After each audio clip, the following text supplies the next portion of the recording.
Lasagne noodles வந்து வாங்கினது இருக்கா, அதை வச்சு பன்னீர் லசானியா ரோல்ஸ், அதுக்கப்புறம் ஃப்ரைடு சிக்கன் இல்லாமல் இருக்காதுல்ல, அனிஷாக்கு ஃபேவரட் ஃப்ரைடு சிக்கன்ல, அதனால அது செய்ய போகிறோம். அனிஷா கையில் இப்போ கேமரா கொடுத்துருவேன், நம்ம இப்போ செஞ்சிடலாம். ஸோ இந்த லசானியா யூஸ்வலாக நான் வந்து சிக்கன் லசானா இடையில ஒரு லசானியா போட்டேன், ஒரே குழப்பம் தான் லசானியா. ஸோ இதுக்கு வந்து ரோல்ஸ் மாதிரி பண்ணுறதுனால பாயில் பண்ணணும், அதனால தண்ணி வந்து இந்த ஷீட்டு பத்துற மாதிரி ஒரு ஃப்ரைங் பேனில் தான் வச்சுருக்கேன். ஸோ சத்தம் போடாதா. ஸோ இதில் வந்து நம்ம அந்த நூடுல்ஸை போட்டுடலாம். உப்பு போட்டிருக்கேன். ஸோ எப்போவுமே பாஸ்தா வந்து குக் ஆகிற தண்ணி வந்து சீ வாட்டர் மாதிரி இருக்கணும். ஸோ இது வந்து பாயில் ஆனோன்னா எடுத்துகிற போகிறேன். இன்னுமே பாயில் பண்ணணும், இன்னும் கொஞ்சம் நூடுல்ஸ் பாயில் பண்ணணும். ஃபஸ்ட்டு ஸ்டெப்பு, ஆயில் வந்து ஒரு பேனில் ஊற்றிக்கோங்க. ஊற்றிட்டு ஆனியன் போட்டுக்கோங்க.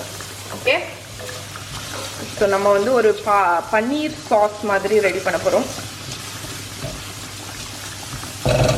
ஆனியன் போட்டாச்சா, இனி வந்து இஞ்சி பூண்டு, ஆக்சுவலி பூண்டு மட்டும்தான் போடணும், பட் என்கிட்ட இஞ்சி பூண்டு அரைச்சி வச்சது இருக்கா, அதனால நான் அதையே போட போகிறேன்.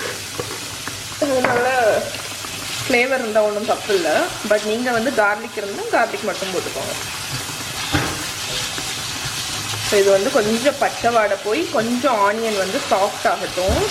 நீங்கள் வந்து தக்காளியை வந்து அரைச்சி வச்சுக்கோங்க, டொமேட்டோ பியூரி தான் இதில் விடணும். ஓகே, ஸோ இது கொஞ்சம் சாஃப்ட் ஆகட்டும்.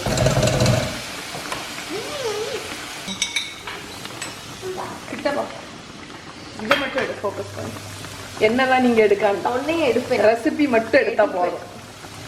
ஸோ இப்போ வந்து டொமேட்டோ பியூரே, ஸோ ஒரு 3 தக்காளி வந்து அரைச்சது, அதை வந்து போட்டுருங்க. போட்டுட்டு குக் ஆகட்டும். இதுக்கு கூடயே என்ன போட்டு போடணும்னா ketchup, tomato ketchup. Okay, tomato ketchup போட்டு நல்லா மிக்ஸ் பண்ணி விட்டுருங்க. ஸோ இது வந்து ஒரு 5, 6, 7 நிமிஷம் குக் ஆகட்டும். நல்லா. ஸோ இப்போ வந்து இந்த சாஸ் நல்லா பச்சை வாடை போய் கொதிச்சிடுச்சா, இந்த டைமில் நான் வந்து பேசில் போடுறேன். அதுக்கப்புறம் சில்லி ஃப்ளேக்ஸ். ஸோ நம்ம யூஸ்வலாக பாஸ்தாவுக்கு போடக்கூடிய சீசனிங். ஸோ நான் அனுஷாக்குனால கொஞ்சம் தாராளமாக தான் போட்டிருக்கேன். பிறகு எரிக்கில்லை, சப்புன்னு இருக்கு, உப்புன்னு இருக்குன்னு சொல்லுவா. ஸோ ஆரிகானோ, அதுக்கப்புறம் சுகர், அதுக்கப்புறம் சால்ட். ஓகே, கெச்சப் போட்டாச்சுலாம். ஆமாம். ஸோ இதை நல்லா மிக்ஸ் பண்ணிங்கன்னா உங்களுக்கு வந்து பாஸ்தாவோட அரோமா வந்து இதுலேயே வந்துடும். ஸோ எப்படி இருக்குது பாருங்கள். ஸோ நீங்கள் வந்து குட்டீஸ் எல்லாம் சாப்பிட்றாங்கன்னா காரம் குறைவாகவே நீங்கள் போடுங்க. ஓகே, ஸோ இது வந்து குக் ஆகட்டும். இதுக்கடையில் நம்ம பன்னீர் எடுத்துகிட்டு வந்துடலாம். ஸோ இப்போ வந்து நம்ம சாஸ் திக்காயிடுச்சு. நான் வந்து பன்னீரை வந்து க்ரம்பிள் பண்ணி வச்சுருக்கேன், சும்மா உதுத்து வச்சுருக்கேன் பிறுன்னு. ஸோ அதையும் போட்டுடலாம். அதை போட்டு ஒரு 2 மினிட்ஸ் நல்லா ஃப்ரை பண்ணி விடுங்க. அதுக்கப்புறம் நம்ம தண்ணி விடலாம். இதில் நல்லா ஃப்ரை ஆகட்டும், அதுக்கப்புறம் காணிக்கிறேன். ஸோ பாஸ்தா நூடுல்ஸை ட்ரெயின் பண்ணிவிட்டு நான் என்ன பண்ணியிருக்கேன்னு பார்த்தீங்கன்னா, கொஞ்சம் கூலானோடனே ஒரு பிளேட்டில் வந்து இப்படி ஒன்று ஒன்றா எடுத்து வச்சுட்டேன். ஏன் தெரியுமா, நம்ம மொத்தமாக வச்சு கூல் பண்ண விட்டோன்னு வைங்களேன், இங்கே வா. ஸோ மொத்தமாக விட்டிங்கன்னா என்ன ஆயிரும்னா ஒன்றுக்கு ஒன்று ஒட்டிடும். அதனால வந்து இப்படி ஒரு பிளேட், மகி அழுகா ஏன்னு பாரு. ஸோ ஒரு பிளேட்டில் இப்படி வந்து எடுத்து வச்சுருங்க. அப்போ வந்து உங்களுக்கு ஒன்றுக்கு ஒன்று ஒட்டாது. ஸோ இது வந்து கம்ப்ளீட்டாக குக் ஆகணும்னு அவசியம் இல்லை. இது வந்து ஓரளவுக்கு ஹாஃப் குக் தான், ஏன்னா நம்ம அவனில் வச்சு பேக் பண்ணுவோம்ல, அப்போ கம்ப்ளீட்டாக குக் ஆயிரும். இப்போ இங்கே சாஸ் பாருங்க, நான் வந்து தண்ணி ஊற்றினேன். தண்ணி ஊற்றினோன்னா நம்ம சாஸ் வந்து நல்லாவே திக்காயிடுச்சு. ஓகே, ஸோ இப்போ வந்து நான் பார்ஸ்லே இருக்கலாம் அது போடுறேன். நீங்கள் கொத்தமல்லி கீரை கூட கட் பண்ணி போட்டுக்கலாம். நான் ட்ரைடு பார்ஸ்லே வந்து கடைசி போடுறேன். ஸோ இப்போ நான் டேஸ்ட் பார்த்துட போகிறேன். அனிஷா வந்து சால்ட்டு கம்மின்னு சொல்லுதா, ஆனால் எனக்கு வந்து கரெக்டாக தான் இருக்குது. நான் வந்து ஆனால் அவள் தான் சாப்பிட போகிறான், அதனால நான் வந்து ஒரு பிஞ்ச் போட போகிறேன். ஓகேயா, அவள் சந்தோஷத்துக்கு. ஓகே, சரி குக் ஆயாச்சு. இப்போ நம்ம அடுப்பை சரி இப்போ வந்து அடுப்பை ஆஃப் பண்ணியாச்சு. இப்போ நம்ம வந்து லசானியா ரோல் அப்ஸ் பண்ணிடலாம். பண்ணதை வச்சுருக்கேன். ஸோ எப்படி பண்ணணும்னு நான் உங்களுக்கு அனுப்பிச்சிடுறேன். ஸோ ஃபஸ்ட்டு என்ன பக்கம்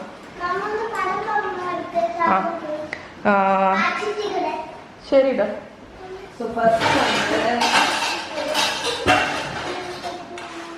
ஸோ ஃபஸ்ட்டு இங்கே பார்த்தீங்கன்னா ஏதோ ஒரு கன்ஃபியூஷனாக இருக்குது.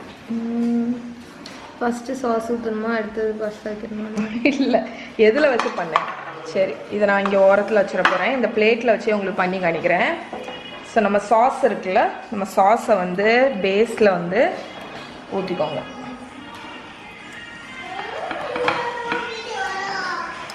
ஸோ பேஸில் லைட்டாக சாஸ் ஊற்றிக்கோங்க. பேஸ்லேயும் சாஸ் இருக்கணும், டாப்லேயும் சாஸ் இருக்கணும். பாட்டானப்பா வீடியோ எடுத்துட்டு இருக்கேன். ஓகே.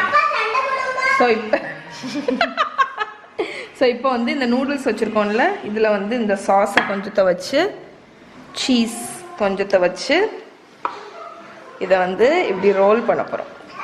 ஓகே, அனுஷாவுக்கு நாக்கில் எச்சி ஊறியாச்சு. ஸோ ரோல் பண்ணியாச்சு. ரோல் பண்ணதை இப்படி இதில் வச்சு இப்படி வைப்பேன். சரி, இந்த மாதிரி நான் ஃபுல்லாக பண்ணி வைக்க போகிறேன். ரொம்ப சிம்பிள்.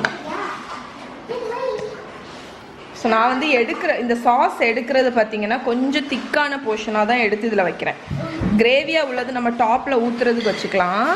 அதனால் கொஞ்சம் திக்காக உள்ளது எடுத்து வச்சுருக்கேன். ஸோ சீஸை மேலே போட்டு, இல்லைடா இது நீ கைச்சுடும், இப்படி ரோல் பண்ணிக்கோங்க. ரோல் பண்ணிவிட்டு இப்போ இல்லை, கடைசி நான் சொல்லும்போது போதும் இப்படி வச்சிடணும். ஸோ இதில் மொத்தம் 9 வைக்கிற மாதிரி நான் பார்க்க போகிறேன். பண்ணிவிட்டு காணிக்கிறேன். ஆஃப் பண்ணி. ஸோ இங்கே பாருங்கள், நான் ரோல்ஸ் எல்லாத்தையும் பண்ணி வச்சுட்டேன். இப்போ வந்து கொஞ்சம் சாஸ் இருக்குது, லெஃப்ட் ஓவர் இல்லை, கண்டிப்பாக இருக்கணும் சாஸு, அதனால் வச்சுக்கோங்க. இதை வந்து டாப்பில் வந்து போட்டுடலாம். அப்போ தான் வந்து டாப் வந்து ரொம்ப ட்ரை ஆகாமல் நல்லா ஜூஸியாக இருக்கும்.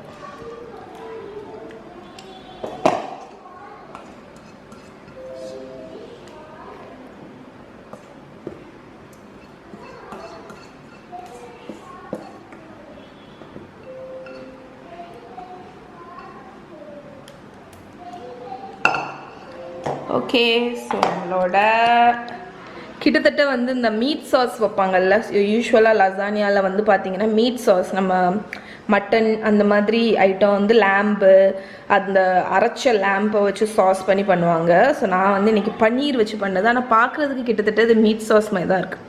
ஸோ ஃபைனல் ஸ்டெப் என்னன்னு பார்த்தீங்கன்னா சீஸ். ஸோ டாப்பில் ஃபுல்லாக சீஸ் போட்டுடலாம். ஸோ சீஸ் ஃபுல்லாக போட்டாச்சா. இப்போ ஃபைனலாக வந்து நம்ம பார்ஸ்லே வச்சுருக்கோம்ல, ஸோ ட்ரைடு பார்ஸ்லேயே மேலே லைட்டாக ஸ்ப்ரிங்கிள் பண்ணிக்க போகிறேன். பண்ணிவிட்டு நம்ம ஃபாயில் இருக்குல்ல, ஒரு ஃபாயிலை வச்சு கவர் பண்ணி 180 டிகிரி செல்சியஸ் அவனில் வந்து ஒரு 15 மினிட்ஸ் பேக் பண்ண போகிறேன். அதுக்கப்புறம் ஃபாயிலை எடுத்துகிட்டு ஒரு 10 நிமிஷம் பேக் பண்ண போகிறேன். ஓகே, ஸோ கவர் பண்ணியாச்சு. இப்போ வந்து அவனில் வச்சிட போகிறேன். 180 190 கிட்டத்தட்ட. ஓகே, அதில் வந்து ஒரு 15 மினிட்ஸ் பேக் பண்ணிவிட்டு காணிக்கிறேன். ஸோ நம்ம அவன் வந்து பயங்கர ஹாட்டாக இருக்குது, உள்ளே வச்சிடலாம். எனக்கு டெம்பரேச்சர் பார்த்திங்கன்னா 190 வச்சுருக்கேன். ஸோ 190 டிகிரி செல்சியஸில் ஒரு 15-20 மினிட்ஸ் பேக் ஆகட்டும். ஸோ 15 மினிட்ஸில் குக் ஆயிரும். நம்ம ஆல்ரெடி பார் குக் தானே நூடுல்ஸ், அதனால் டக்குன்னு குக் ஆயிரும். அதுக்கப்புறம் எடுத்து நம்ம ஃபாயிலை எடுத்துட்டு அந்த மேலே வந்து அந்த ப்ரௌனிங் வரணும்ல கலரு, அதுக்கு ஃபாயிலை எடுத்துகிட்டு ஒரு 5 நிமிஷம் க்ரில் பண்ணோன்னா உங்களுக்கு அந்த பப்ளி ப்ரௌன் டோஸ்டி கலர் வந்துடும். காணிக்கிறேன் உங்களுக்கு எப்படி பண்ணணுன்னு. ஃபாயிலை எடுத்தாச்சா. இங்கே பாருங்கள், ஃபுல்லாக சீஸ் மால்டன் ஆயாச்சு. இந்த டைமில் நான் அவன் டெம்பரேச்சரை ஹையாக வச்சுட்டு ஒரு 3-4 மினிட்ஸ் வந்து க்ரில் பண்ண போகிறேன். இந்த டைமில் நம்ம வந்து கேர்ஃபுல்லாக வாட்ச் பண்ணோம், ஏன்னா வந்து டக்குன்னு கரிஞ்சு போயிடும். ஏன்னா இந்த அவனில் வந்து பயங்கர ஹை டெம்பரேச்சருக்கு போகும். ஸோ க்ரில் மோடில் செட் பண்ணி ஒரு 3-4 மினிட்ஸ், மேக்ஸிமம் 5 மினிட்ஸ், அவ்வளோதான். ஸோ இது பப்ளி ஆகி க்ரில் ஆனோன்னு காணிக்கிறேன். என்ன காமெடி சொல்லு. இங்கே பாரு, என் முகத்தை விட எல்லாரும் இதை தான் பார்க்க பிரியப்படுவாங்க. ஸோ எப்படி இருக்குது பாருங்க, இந்த கோல்டனா சீஸியா பாருங்க, எவ்வளோ சீஸியா எவ்வளோ பப்ளியா இருக்குன்னு. ஸோ வெளியே எடுத்துட்டு ஒரு 10 minutes அப்படியே வச்சிருங்க, ஏன்னா வாய் இல்லைன்னா பொத்துரும், அதுதான் மெயின். அவ்வளோ ஹாட்டாக இருக்கும். ஓகே, ஸோ நம்மளோட லசானியா ரோல்அப்ஸ் யம்மியாக இருக்க போகுது. இது கூட ஃப்ரைட் சிக்கன்.